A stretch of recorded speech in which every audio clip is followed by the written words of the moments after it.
Quiero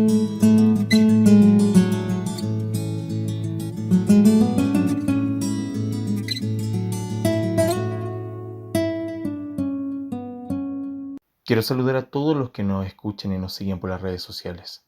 Hoy seguimos con esta serie que hemos puesto por nombre Preguntas difíciles, respuestas bíblicas. En la pregunta del día de hoy, que lleva por título ¿De qué nos salva Jesús?, vamos a ir a la lectura que encontramos en el libro de Lucas, el Evangelio según San Lucas, en el capítulo 19, versículo 10. Y dice así: Porque el Hijo del Hombre vino a buscar y a salvar lo que se había perdido. Para poder responder a esta pregunta es necesario que vayamos al libro de los inicios, Génesis. Para entender el problema del hombre es necesario que entendamos cómo fue creado el hombre. En el libro de Génesis nos dice que fue creado a imagen y semejanza de Dios. Y para entender un poco más vamos a irnos a Génesis capítulo 2, versículo 7. Y dice así: Entonces Jehová Dios formó al hombre del polvo de la tierra y sopló en su nariz aliento de vida, y fue el hombre un ser viviente. Lo que nos habla aquí el pasaje es que Dios, tal cual como un alfarero, como lo identifica aquí Moisés, forma al hombre. De hecho, la palabra Adán significa tierra roja, como también humanidad. Dios crea al hombre especial con características únicas para poder depositar en él su imagen. Luego dice que inmediatamente lo que hace Dios es soplar en su nariz aliento de vida.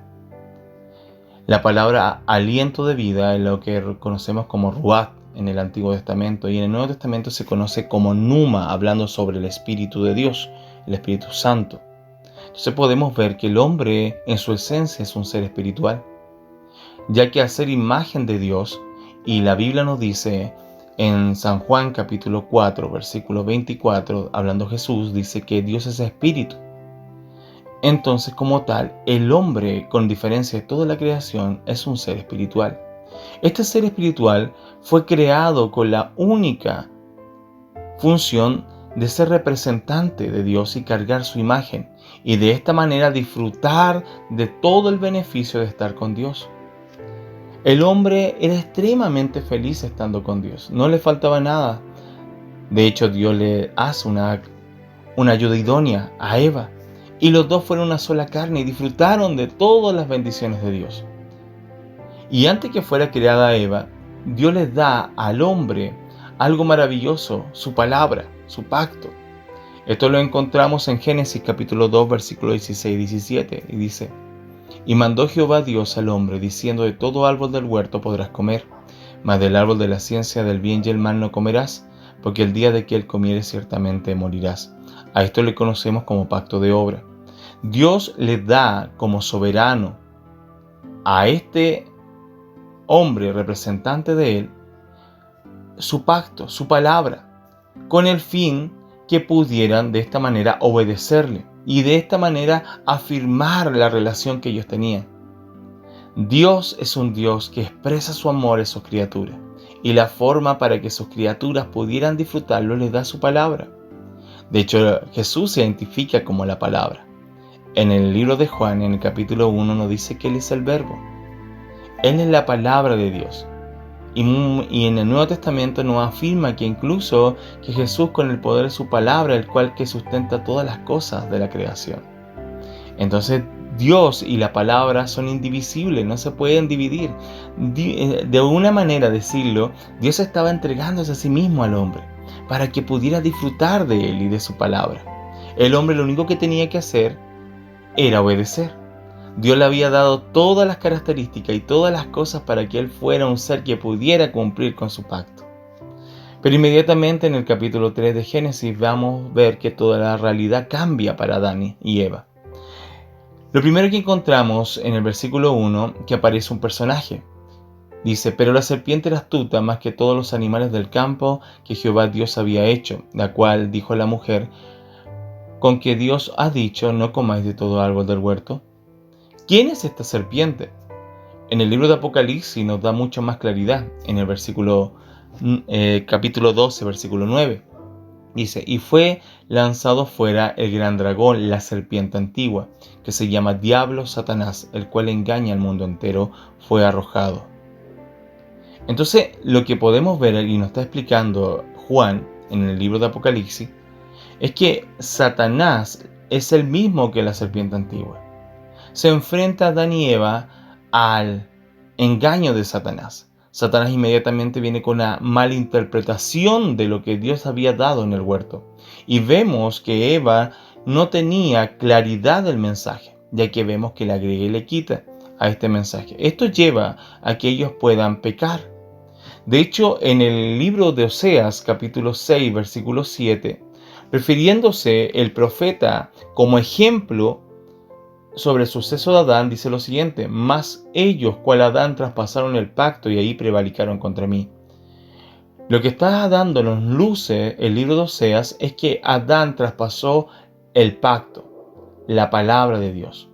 Así igual como estos hombres en el tiempo de Oseas estaban traspasando la palabra de Dios, los mandamientos de Dios que le había dado. Esto es el pecado. De acuerdo a lo que nos dice en Romanos capítulo 5, versículo 18, dice: porque así como por la desobediencia de un hombre, refiriéndose a nuestro representante Adán, los muchos fueron constituidos pecadores. Entonces está diciendo que la desobediencia al pacto que Dios le había dado, esto constituyó al hombre pecador. Este pecado pasa por todas las generaciones. A esto le llamamos el pecado original, donde Adán desobedece directamente contra Dios. Este lo llamamos también como el delito cósmico, donde atenta directamente contra el soberano del universo. Entonces podemos ver que después de esto, ocurre esto en la relación de Dios con el hombre. En Génesis capítulo 3, versículos 23 y 24 nos dice: y lo sacó Jehová del huerto del Edén, para que labrase la tierra de que fue tomado. Y echó pues fuera al hombre, y puso al oriente del huerto del Edén querubines, y una espada encendida que se revolvía por todos lados, para que guardase el camino del árbol de la vida. Entonces vemos que inmediatamente después de haber pecado, de haber roto el pacto, el hombre queda separado de Dios, queda dividido de la presencia de Dios. De hecho, el libro de Romanos también hace mención en capítulo 3, versículo 23, hablando de la humanidad: por cuanto todos pecaron, están destituidos de la gloria de Dios. Lo que está diciendo, así como pecamos todos en Adán como nuestro representante, así también nosotros venimos pecando de la misma manera, y esto nos ha constituido una división entre Dios y los hombres. Esto fue terrible para el hombre, ya que esto le llama la Biblia muerte espiritual. El hombre está muerto en sus delitos y pecados. Estar muerto es estar separado de Dios.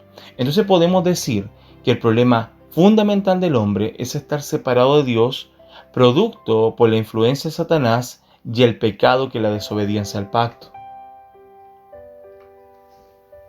Es por eso que podemos leer lo que nos dice en Romanos capítulo 5, versículo 8 y 9 lo siguiente: mas Dios muestra su amor para con nosotros, que siendo aún pecadores, Cristo murió por nosotros.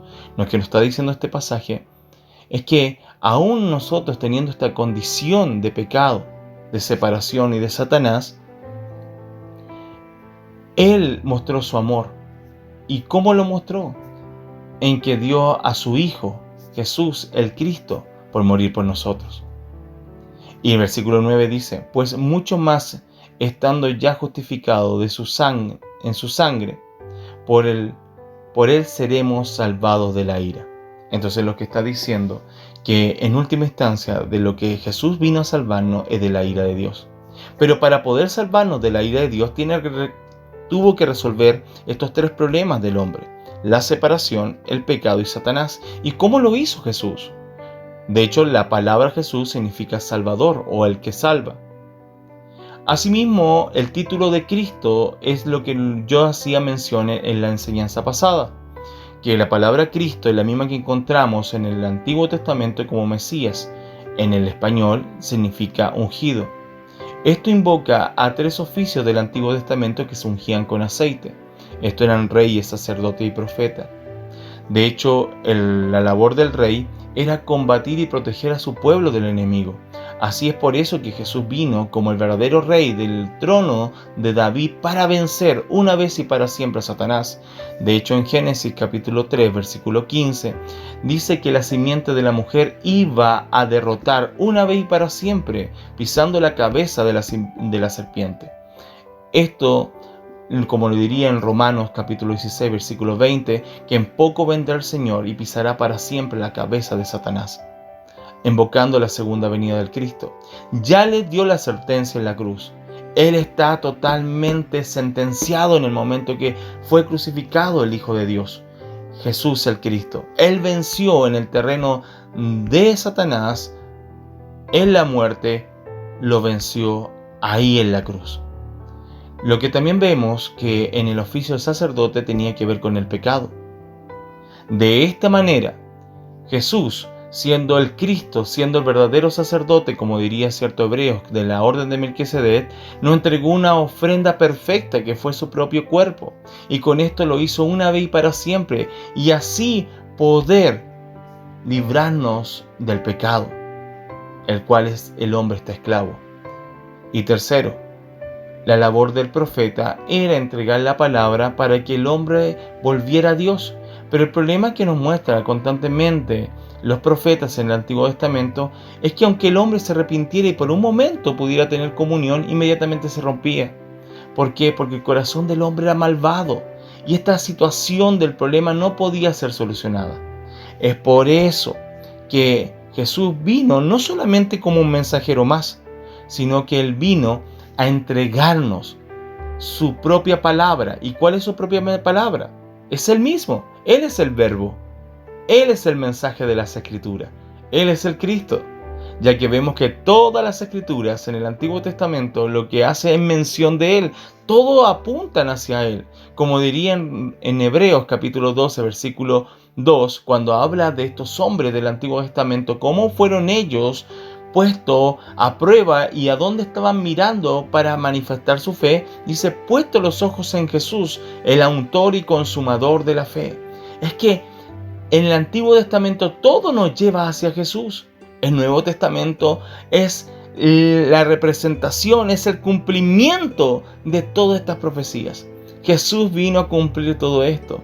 Así que Él, siendo el verdadero profeta, entrega el mensaje. Y no solamente esto, que es el Evangelio, sino que con el Evangelio, que Jesús es el Cristo, el Hijo de Dios, transforma nuestros corazones. En el libro de Primera de Juan, capítulo 5, versículo 1, dice: todo aquel que cree que Jesús es el Cristo es nacido de Dios.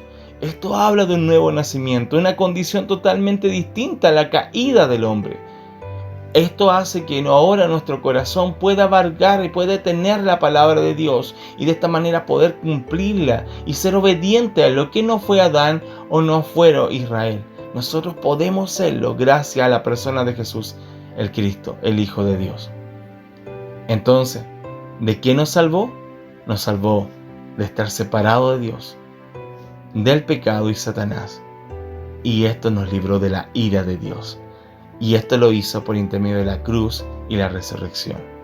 Es por eso que podemos confiar en el mejor Salvador de todos. Este Jesús, el Cristo, el Hijo de Dios. Así que, queridos amigos, los sigo invitando a que sigan escuchando todas estas preguntas difíciles y respuestas bíblicas. Así que los espero. Aquí el pastor Andrés desde Chile les saluda y les dice: bendecidos.